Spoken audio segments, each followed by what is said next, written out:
Champions ট্রফির ফাইনালে আজকে মুখোমুখি হবে ইন্ডিয়া এবং নিউজিল্যান্ড। তো কোন দলের শিরোপা জয়ের সম্ভাবনা সবচেয়ে বেশি? আমি তো বলবো যে টিম ইন্ডিয়া তারা অলরেডি চ্যাম্পিয়ন হয়ে বসে আছে। যদি এবারে চ্যাম্পিয়ন্স ট্রফিতে ইন্ডিয়া চ্যাম্পিয়ন হতে না পারে, সেটা হবে এবারে টুর্নামেন্টের সবচেয়ে বড় একটা অঘটন। তো ইন্ডিয়া হচ্ছে খালি চোখে পরিষ্কার ফেভারিট এই চ্যাম্পিয়ন্স ট্রফির ফাইনালে। যদি ধরেন এই ম্যাচটায় আজকে তারা প্রতিপক্ষ হিসেবে অস্ট্রেলিয়াকে পেত, তাহলে এবারে ব্যাপারটা অন্যরকম ছিল। তখন হয়তো বা একটু আপনার 50-50 বলতে পারতাম আমরা যে অস্ট্রেলিয়া জিততে পারে, ইন্ডিয়াও জিততে পারে। কিন্তু যেহেতু প্রতিপক্ষ নিউজিল্যান্ড, সো আমরা কিন্তু সবসময় দেখেছি এই ক্রিকেটে ইন্ডিয়া যদি কোনো দলটাকে ভয় পেয়ে থাকে বা সমীহ করে থাকে, সেটা হচ্ছে একমাত্র অস্ট্রেলিয়া। তারা অস্ট্রেলিয়ার সামনে খুব একটা সুবিধা করতে পারে না। তো অনেকে বলছেন 23 বিশ্বকাপের পুনরাবৃত্তি হবে কিনা। এখন দেখেন 23 বিশ্বকাপটার ইন্ডিয়ার প্রতিপক্ষ ছিল কিন্তু অস্ট্রেলিয়া, এবং আমি কিন্তু আগেই বলেছি ইন্ডিয়া একমাত্র সমীহ করে অস্ট্রেলিয়াকে, এবং তাদের বিপক্ষে মানে অস্ট্রেলিয়া এমন একটা দল, তারা নকআউট পর্বে রীতিমতো বাঘ হয়ে যায়, একটা অন্যরকম ভয়ঙ্কর প্রতিপক্ষ হয়ে যায়। আর এই অস্ট্রেলিয়ার সামনে আসলে ইন্ডিয়া খুব একটা সুবিধা করতে পারে না। কিন্তু যেহেতু খেলা হবে হচ্ছে নিউজিল্যান্ডের বিপক্ষে, সো এখানে খালি চোখে পরিষ্কারভাবে ফেভারিট আপনার টিম ইন্ডিয়া। তো আরো একটা কারণ আছে, সেটা হচ্ছে যে এবারে চ্যাম্পিয়ন্স ট্রফিতে কিন্তু ইন্ডিয়া অনেক অ্যাডভান্টেজ পেয়েছে, যেটা কিনা অন্য কোনো দল তারা আসলে আবদারও করেনি বা তারা কল্পনাও করতে পারে না, এরকম অ্যাডভান্টেজ তারা পাইছে। তো কি ধরনের অ্যাডভান্টেজ পাইছে?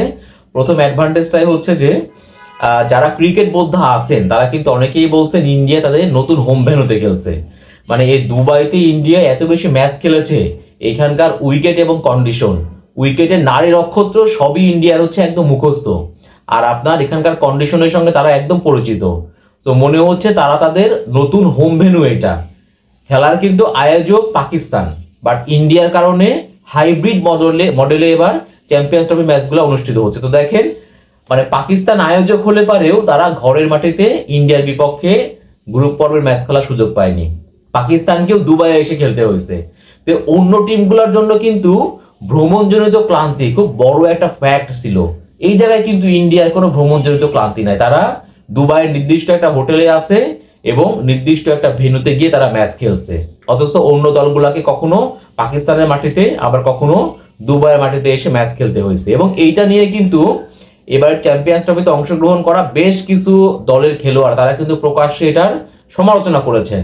হ্যাঁ, যেমন ডেভিড মিলার দেখেন, উনি দ্বিতীয় সেমিফাইনাল ম্যাচটা হারার পর তিনি কিন্তু বলেছেনই এবার তিনি নিউজিল্যান্ডকে সাপোর্ট করবেন। এছাড়া মাইকেল ভনকে দেখেন, মাইকেল ভন তিনি কিন্তু অলরেডি বলে দিয়েছেন যে এবারে ইন্ডিয়া চ্যাম্পিয়ন।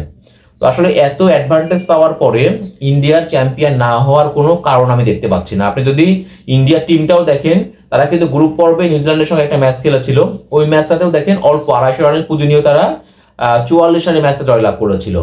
তো ইন্ডিয়া অনেক অ্যাডভান্টেজ পাইছে এবারে চ্যাম্পিয়ন্স ট্রফিতে, এবং অনেক অ্যাডভান্টেজ নিয়েই তারা কিন্তু ফাইনালে উঠেছে।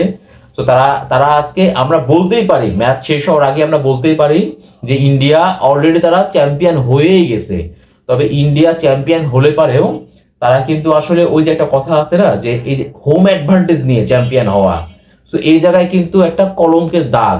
ইন্ডিয়া তো চ্যাম্পিয়ন, মানে আজকের ম্যাচটাকে ঘিরে আমার কাছে মনে হয় 90% মানুষই বলবে ইন্ডিয়া ফেভারিট, ইন্ডিয়া চ্যাম্পিয়ন হবে। আর যদি প্রতিপক্ষ আজকে অস্ট্রেলিয়া হতো, ম্যাচটা অন্যরকম সিনারি হলেও হতে পারতো।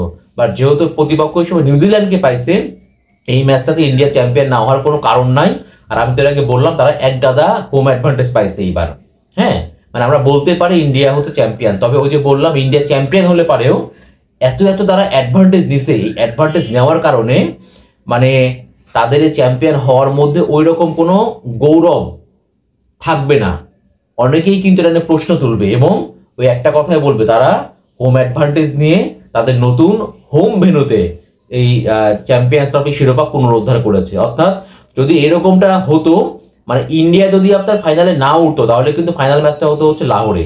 কারণ যদি এরকম হতো, ইন্ডিয়া সবগুলো ম্যাচ দুবাইয়ে না খেলে তারা পাকিস্তানের মাটিতে যেত বা অন্য কোনোখানে তারা যদি ফাইনাল ম্যাচটা খেলতো, তাহলে পারে ইন্ডিয়া চ্যাম্পিয়ন হওয়া নিয়ে কেউ কিন্তু কোনো কলঙ্কের কালিমা লেপন করতে পারতো না। বাট যেহেতু তারা তাদের নতুন হোম ভেন্যুতে খেলছে এবং প্রতিপক্ষ নিউজিল্যান্ড, তো আজকের ম্যাচে পরিষ্কার ফেভারিট টিম ইন্ডিয়া, এবং তারাই মানে ম্যাচ শেষ হওয়ার আগে বলে দেওয়া যায় ইন্ডিয়া তারা শিরোপা পুনরুদ্ধার করে ফেলেছে, অর্থাৎ ইন্ডিয়াই চ্যাম্পিয়ন।